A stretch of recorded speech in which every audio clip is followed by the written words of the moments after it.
What's up? This is Technically Correct with Tyler Bischoff, and on today's show, do you believe UNLV can actually win the Mountain West tournament? Or maybe just make a semifinal for the first time in over a decade. Plus, UNLV's football schedule is out, and it starts off very difficult, but very fun. And UNLV actually is still in debt. They are broke. They don't have a lot of money, unlike what we thought a month ago. So before we get into today's show, some updates for you. If you missed last episode, I got a new job. I will announce what that job is sometime in the near future. I'll let everybody know. Hopefully you guys will follow me over. Listen it'll be a show again. Listen to me where I am going next. So stay tuned for that. In the meantime, I am going to keep Technically Correct alive. At least that's the plan. If you haven't been able to pick up on this, I'm probably going to do it once a week, and it's probably going to be UNLV focused. None of those are final decisions. We'll see how all of this actually plays out. But as of now, that's what I am leaning towards doing. So if you want to stick around for that, thank you very much. If you don't, I understand, but that's sort of going to be the plan going forward. That might change pending my new job and how much free time I have to do different things like this. But for now, you're getting UNLV content. Here we go. The Mountain West tournament is here, and UNLV can win it, right? It's the same thing every year. UNLV's hosting it. They could get hot at home. John Rothstein sends out his tweet about UNLV, and they could be a bid stealer. And again, don't forget, it's at the Thomas and Mack. It's in Las Vegas. They could do it. And yet they never have. Some fun stats for you. Well, probably not fun, but UNLV's record in the last 10 Mountain West tournaments is 5-10. They're 5-0 against Air Force. They're 0-10 against everybody else. For a complete decade, UNLV has only beaten one opponent in the Mountain West tournament, and it's Air Force. And I don't know if you've looked at the bracket, but they're not playing Air Force. So they're going to have to beat some teams not named Air Force to even have a shot at this, right? The last time they beat a team that wasn't named Air Force was 2015. That is absolutely insane. And beyond that, right, like it's at the Thomas and Mack. Everybody loves to bring up, oh, it's a home game for UNLV. I poke fun at John Rothstein because he's the super positive college basketball reporter that likes to say good things. And he's always, every single year, is tweeting about how it's at the Thomas and Mack. They could get hot. Despite all of these tournaments being at the Thomas and Mack, UNLV has not played in the semifinal of the Mountain West tournament since 2014. I'm not talking about winning it. I'm not talking about making it to the championship game. I'm saying they haven't played in a semifinal since 2014 of a tournament in their own gym. It is insane. It is improbable, regardless of how bad UNLV teams have been, that they have not gone on one run, and run's not even the right word because it's winning one or two games to the semifinal. They haven't done it since 2014. It is crazy how bad UNLV has been in the Mountain West tournament. Does this year's team change that? I don't know. Maybe they beat Wyoming and we can finally say it's not Air Force, but will they actually get to a semifinal? I don't think so, but we shall see. Now, if we look at the bracket, UNLV gets Wyoming to start. They only played once this year, and UNLV lost by 32 points. It was probably the worst game of the entire season. Even the losses in the non-conference to a bunch of crappy schools, losing to Wyoming by 32, probably worse. Now, losing by 32, fluky. Losing to Wyoming, though, probably not all that fluky. Wyoming actually finished the year 5-1. They won 5 of their last 6, and they beat Grand Canyon and Nevada in that stretch. The only loss was to Boise State, so they had some good performances there. But these are two similarly ranked teams. If you look at Ken Pom or Bart Torvik, right, Wyoming's ahead of UNLV, but it's by about 10 spots or so. Ken Pom projects UNLV to win this game by 1 point. And interestingly, if you take February 1st to the end of the regular season, by Bart Torvik, UNLV is the 78th best team in the country, and Wyoming's the 80th. best team in the country. So to end the season, both of these teams are playing better than they were at the start of the season or the middle part of the season, and both are playing about the same level of good as well. And if you take it a bit further, as far as offensive efficiency goes, both teams are in the 80s in KenPom. Defensive efficiency, they're 130 something and 160 something. So pretty solid offensive teams, pretty bad defensive teams overall. So very similar teams. And again, to go back, KenPom projects a 1-point win for UNLV. It feels like UNLV is in their home gym. Dre Gibbs Lawhorn is going to be the best player on the floor. I think UNLV is going to win this game, but it's not a big enough margin. It's not a big enough or bad enough team in Wyoming to say that with any sort of conviction. I will say one big stat for you. It's kind of a few stats combined into one. But in Mountain West play, UNLV shot 39% from three, which was the best mark in the entire conference. Crazy turnaround from being, I mean, they were one of like the 10 worst teams in the country in three-point shooting in non-conference play. And then in conference play, they're like, yeah, we were just screwing with you. We can actually shoot. But number one in the Mountain West in three-point shooting in conference play. Wyoming was 11th. There's 12 teams in the conference now. So second to last at 31.8%.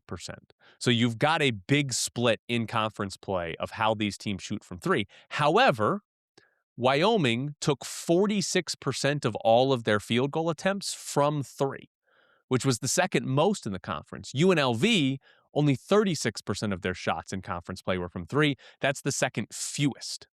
So the team that shoots the best doesn't take that many threes, and the team that doesn't shoot very well takes a lot of threes. So on the UNLV side, right, I think you can make a pretty good argument that if they shot more threes, that percentage wouldn't be as high, because I know Tyron Jones took a three in the last game, but for the most part, UNLV is shooting threes when it's either Dre Gibbs Lawhorn or guys are wide open, right? They don't take a lot of threes for the sake of taking threes outside of Dre Gibbs Lawhorn, right? And even like the Tyron Jones one, the guy was wide open. Like, it's probably not best that he shoots. It's probably better if he drives to the rim, but I don't know how much you really want to blame it for like, oh yeah, this guy's just wide open. You can shoot one a game, right? So I think if they shot more, their percentage would go down quite a bit. I don't think this is the best shooting team in the Mountain West. I just think they don't take many, so the ones they take are a better value shot. But what it means that Wyoming takes a lot while not making a high percentage is in a single game, the three-point shooting might actually favor Wyoming if they have a hot shooting day. And if we look at the one matchup of these two teams, right, Wyoming beats UNLV, and Wyoming was 9 of 21 from three. That's 43%. UNLV actually shot better. They were 46% from three in that game. But UNLV took 11 threes, and Wyoming took 21. They took 10 more threes in the game, so both teams shot extremely well, but Wyoming had the better advantage because they simply took more. So if Wyoming gets hot, then that's the game, right? UNLV might lose the game because Wyoming gets hot and they shoot 25 threes, and UNLV is just not that type of team, and all of a sudden it becomes incredibly hard to keep up with. Wyoming fouls a lot, so UNLV could be at the free throw line to sort of make up for that, but like you then need that just to get back to even, then you have to go and win the game. So that's the big one for you, is that the three-point shooting, one team has a good percentage, the other team's a bad percentage, but they flip in terms of how often they shoot threes. And when your season's over in one game, that could be bad news if Wyoming does, in fact, make a lot of threes. If UNLV wins, they get Utah State. The part of this that's fascinating to me is I've seen Utah State fans on Twitter not wanting to play UNLV in the second round. And like, they might even have to. Wyoming might win the game. And obviously, UNLV, after sweeping Utah State, should have some confidence they can win that game. And it's funny how it played out, because the first matchup with Utah State, I think you could reasonably walk away from that and say, UNLV got hot. UNLV was maybe a little lucky, right? Tyron Jones made like all of his free throws. The guy's shooting 48% from the free throw line this year, and he was like 10 of 12 in that game, right? Like, you could justifiably say, all right, UNLV got hot. They played the best game they could possibly play and won at Utah State. It probably won't happen again. But the second game these two teams played, UNLV beat the hell out of Utah State. I mean, they crushed them. UNLV looked like the team that's an NCAA tournament lock that's worried about seeding, and Utah State looked like a team that has no chance to go to the NCAA tournament, right? Like, or NIT really. Is UNLV an NIT bubble team? It's a smaller NIT now, so probably not. But like, I don't know. It's just they smacked them, and so you go into this and you think, all right, you probably feel good about it. I think the one problem for this potential rematch for UNLV is that Utah State has known since Saturday that they're going to play the winner of UNLV and Wyoming, and that UNLV has to do full prep for Wyoming, play and beat Wyoming, and Utah State can rest up, right? And so basically what I think that means is Jared Calhoun, the Utah State head coach, is Jared Calhoun a good coach? Right? Is there do they get a benefit from being able to sit back and prep for 3 full days while UNLV and Wyoming don't get that luxury? Do they have an advantage? Because if Jared Calhoun is a good coach, or at least if he's good at this part of coaching, then I think Utah State's going to have an advantage. Obviously, the rest matters. UNLV might play a nail biter. I mean, this team might go to overtime, right? We've seen that plenty, right? So like UNLV might play a nail biter and then 24 hours have to come back while Utah State's been off since Saturday. So the rest itself can make a difference, but also how good is Jared Calhoun at prepping? Because if you're UNLV, yes, there's advanced scouting. Yes, you're going to probably have one assistant coach like sort of doing the pre-Utah State scout and all of that, but you still have to be like 90% focused on Wyoming. Again, KenPom projects a 1-point win. They're not playing Air Force. They're playing a team that can legitimately beat them, that beat them by 32 in the previous matchup. So you've got to be spending the majority of your time on Wyoming, whereas Utah State gets to spend 50%, maybe even the majority of their time on UNLV, depending on how they think this is going to go. So if Calhoun's good at that part of coaching, that might be what gives Utah State a win. Otherwise, I hope we see it. I hope we see the matchup because I would love to see him play for a third time. Honestly, this UNLV team is incredibly fun. I kind of want to see him play as much as possible, right? Like all the games are incredibly fun to watch. Like either we get like milestone things like 2 triple doubles in a season from Howie Fleming or 42 from Dre Gibbs Lawhorn, or we just get the dumbest possible endings where it's just like, yeah, one team was up by 12 with 2.5 minutes to go. They're not up by 12 anymore. The game's tied. That happens so much. So I'm on board for more UNLV games. They're a lot of fun. Now, I do want to go back to the San Diego State game they played to wrap up Mountain West play. They lose that game by 3 to end the regular season, last regular season meeting with San Diego State, unless they play in the Mountain West tournament. A couple of things. End game scenarios. I've got questions for both teams. Again, I'm going to keep asking this as long as Tyron Jones is at UNLV, which might not be much longer. But why are teams not fouling Tyron Jones late in games? Again, San Diego State did it on accident. There was a minute 32 to go, and they were up 4, and they fouled Tyron Jones. He went 1 of 2 at the free throw line. But this is a guy who is shooting 48% from the free throw line. Close game scenarios. How are we not seeing hack-a-shack on Tyron Jones? Like, it seems like such an obvious strategy to go to. Coaches, is part of it coaches are just afraid to do something different? Because if you lose a game because Dre Gibbs Lawhorn hits a couple of threes, you just say, oh, that's an amazing player. There's nothing we can do. Whereas if you blow it because Tyron Jones went 5 for 6 at the free throw line and you fouled him intentionally, you're going to look like an idiot, even though that's clearly a better choice, right? If you asked any coach in the conference, would you rather, you're playing UNLV, would you rather their possession end with Dre Gibbs Lawhorn taking any shot or Tyron Jones shooting 2 free throws? They're all going to say, well, Tyron Jones shooting 2 free throws, but they won't do it. They won't foul him. I don't understand why teams aren't fouling him. Every game they play is close, and Tyron Jones is always on the floor. You got to foul the guy that can't make free throws. You just have to. Also, on the UNLV side late in the game, UNLV gets the ball down 3, under 10 seconds to go. A chance to get to overtime. And they didn't do anything. Like, Dre Gibbs Lawhorn threw up a step back 3, but like, they didn't run a play. Now, Isaac Williamson did set a flare screen for Howie Fleming, but Dre Gibbs Lawhorn wasn't looking at it. And I don't know if that was a play call and Dre Gibbs Lawhorn ignored it, or if there wasn't really a play call and they were just kind of doing that on their own. Like, it just, like, you could have done something. Like, I know Dre Gibbs Lawhorn has been awesome, but just, hey, dribble up and shoot a step back 3. Like, you could have set a screen for him. That would probably have been nice. So, like, into game scenarios, not good. As much as college coaches, like, are anal about like details and their players doing it. Like they screw up things all the time late in games. Like coaching is bad. It's bad. And both of these coaches, I think, could have given their teams much, much better chance to win. Also, I believe this gets announced Monday, but Dre Gibbs Lawhorn for Mountain West Player of the Year. You think he's going to win it? Led the conference in scoring. Reminder, Conference Player of the Year is only about conference games. So non-conference games don't matter. Now, Dre Gibbs Lawhorn led the conference in scoring no matter how you break it down, but in conference play it was 23.6 points per game. He also shot 47.8% from three, which is wild.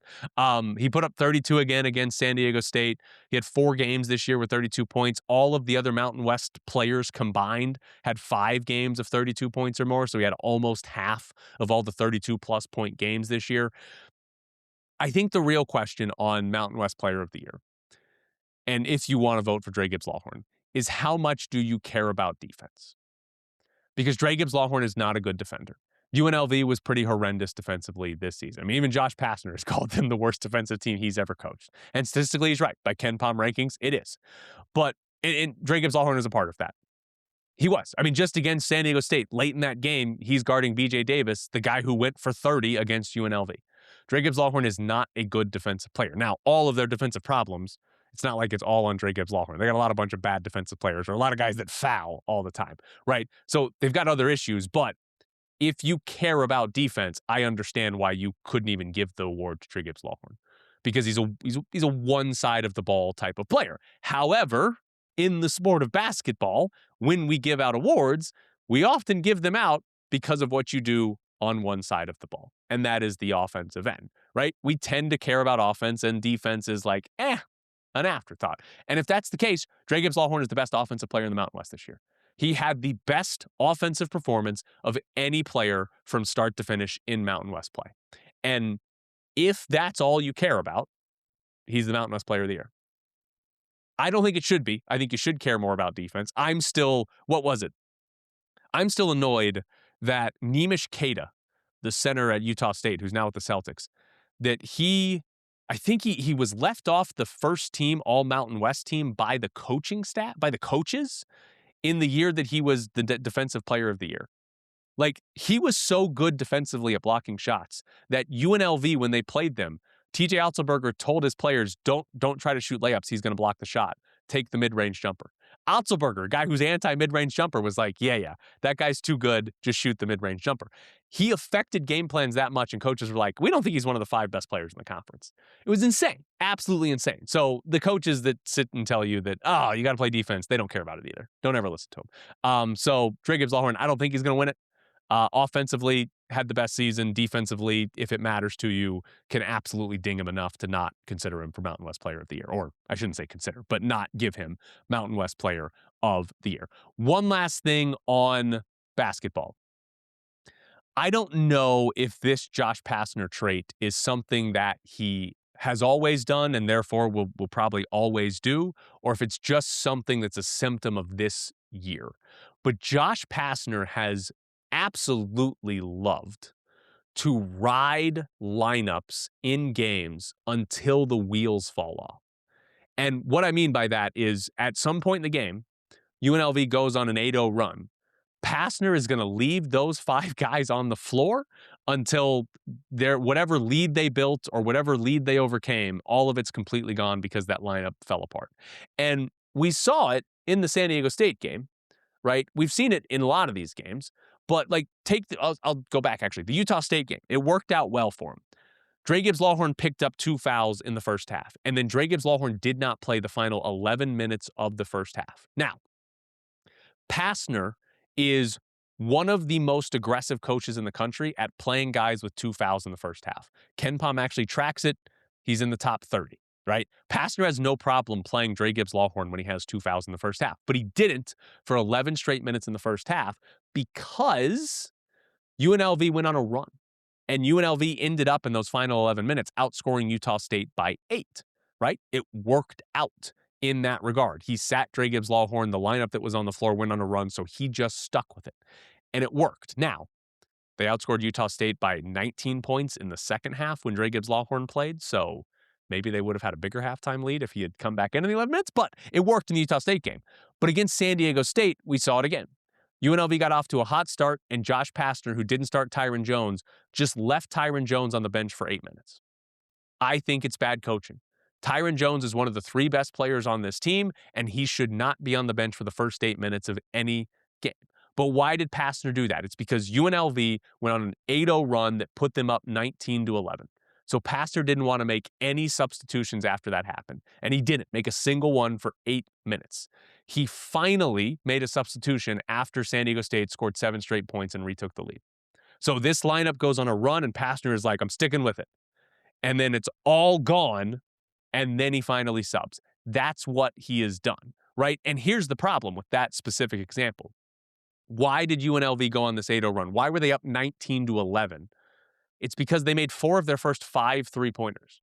UNLV they weren't playing like unbelievable. They just hit a bunch of threes, right? And as a basketball coach, as a basketball fan, as a basketball media member, we all know teams will get hot from 3, hit 4 in a row, hit 4 out of 5, go on a big run, and then not hit one for 8 minutes. They can be the same exact shots. But basketball is like that. But Pastner lets his lineups be impacted, lets his rotations be impacted by that kind of variance. And I think that's bad coaching. I don't think that's good.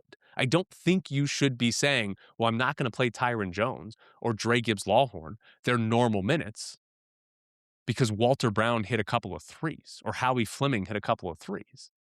Like if the team, it's what you have to balance as a coach, and the NBA is a lot more rigid with this than college basketball, but it just feels like, yeah, your best players should be playing, right? Like, yes, if Walter Brown hits a couple of threes while Howie Fleming's on the bench, maybe Walter Brown earns a few more minutes, but not at the expense of your best players, right? Because take the Utah State example. Again, it worked, but does anybody believe UNLV is better with Dre Gibbs-Lawhorn on the bench?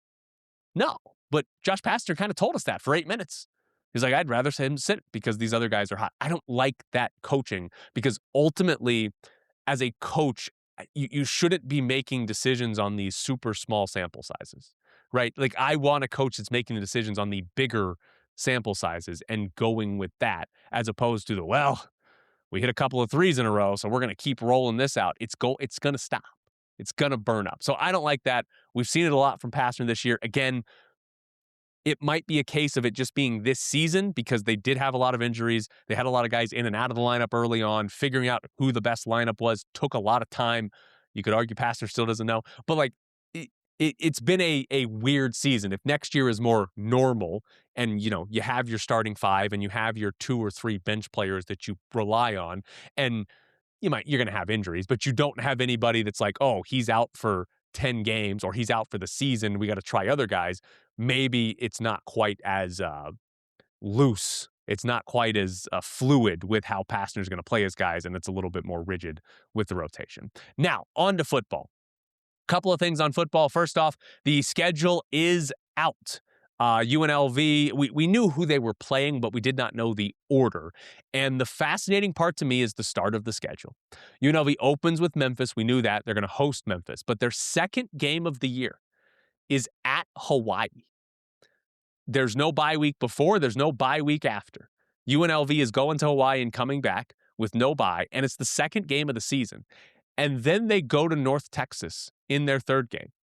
They have a bye after that.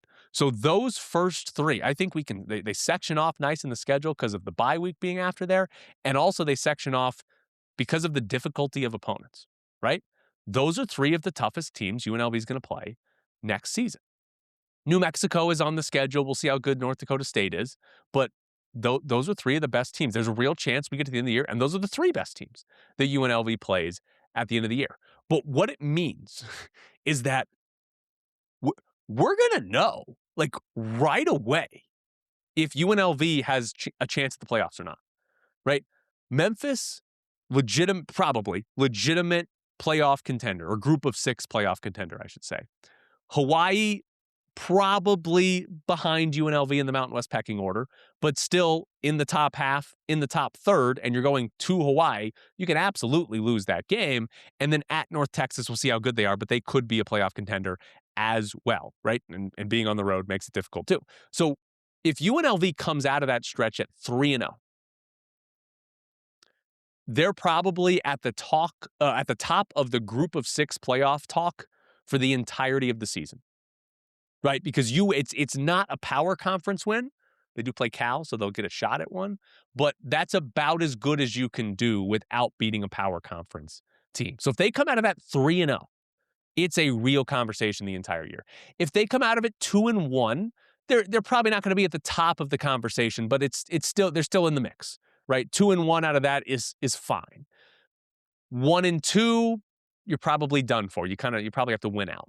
1-2, you're probably done for. 0-3, sorry, talk to you next year when it comes to the playoffs. So we're gonna know right away. 1-2 is the record that would kind of leave us like, all right, how good are they actually gonna be? But anything else, we're gonna know basically right off the bat how real is a playoff hope for UNLV, because this is where it's interesting for UNLV. If you break the schedule up, the first 3 and then the back 9, that's a golf term, the back 9 there. I'm using SP Plus from last year. Yell at me, it's last year's rankings and there's the transfer portal, everybody changes. But based on last year, the 3 teams they play to open were all top 70 in SP Plus. All 3 top 70, and their average SP Plus ranking was 43rd. After that first bye and the last 9 games of the year, the only team that was in the top 70 of SP Plus last year is New Mexico. Technically, North Dakota State could count as that because their SP Plus was high enough to be top 70, but they weren't Division I, so maybe we should say 2.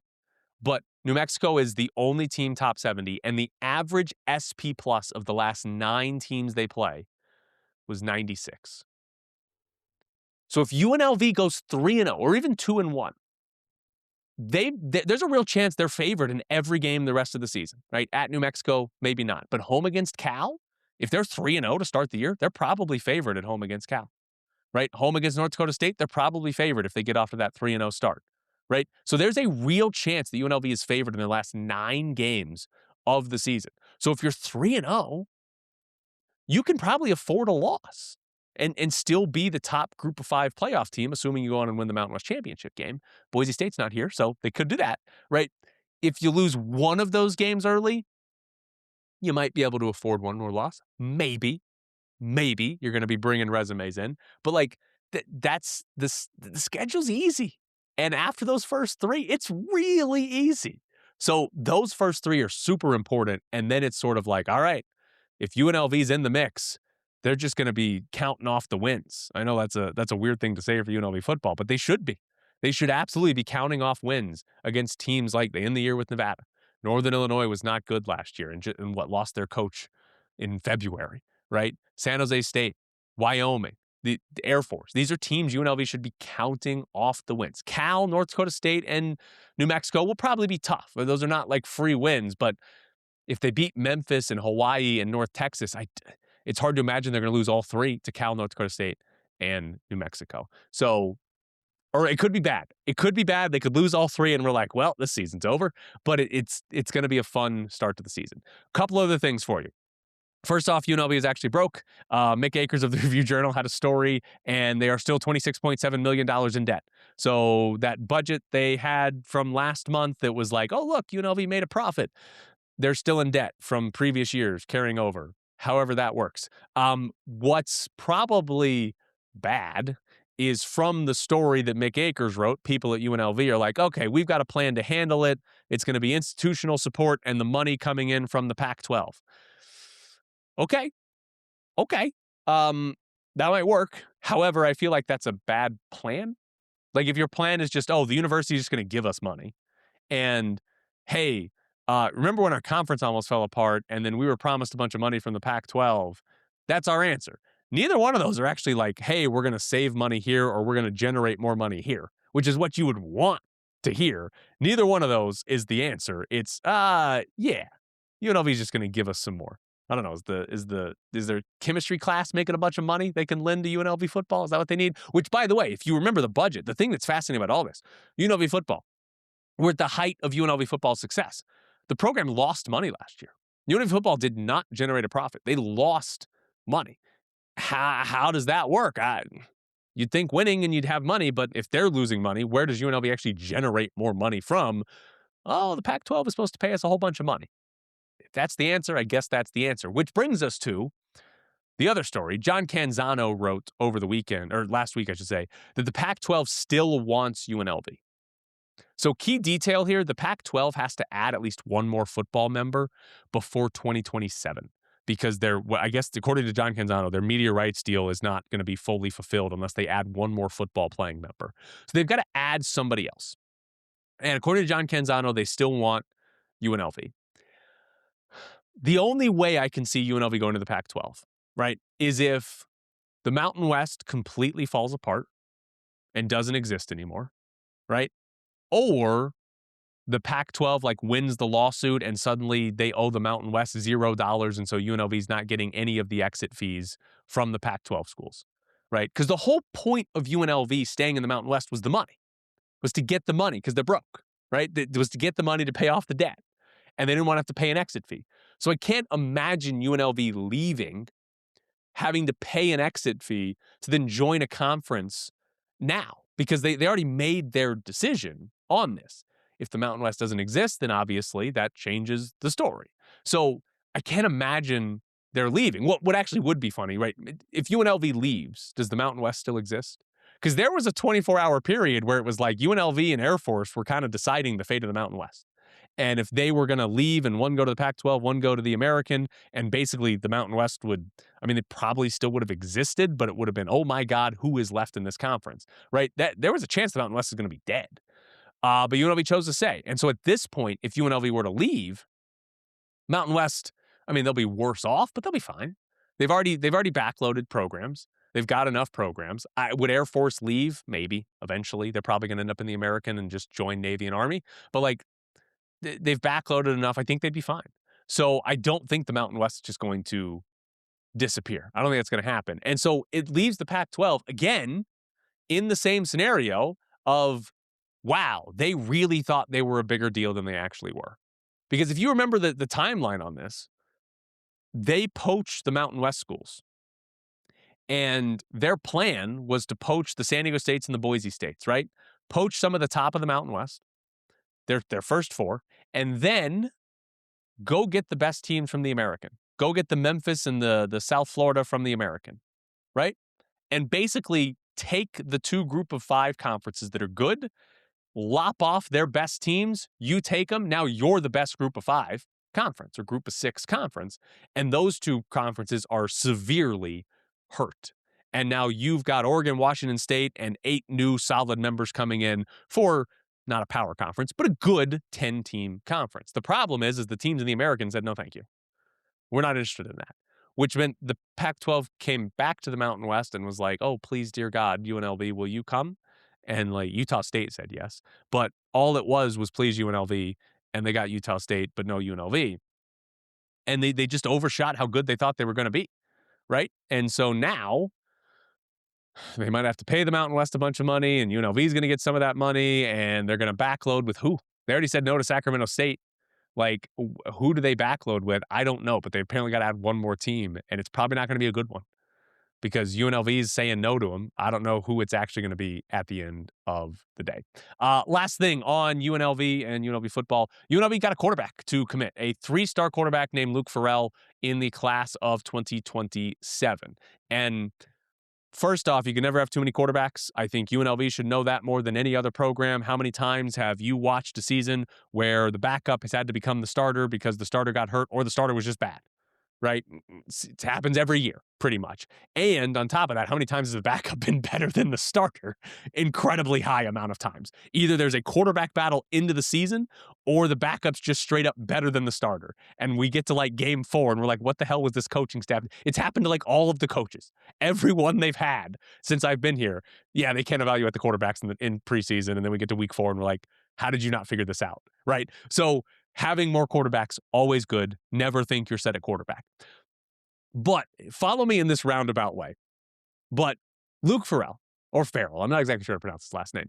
He is a top 60 quarterback in the class of 2027, right? So he's in the 50s, somewhere in there. Which is right for the level of program UNLV is.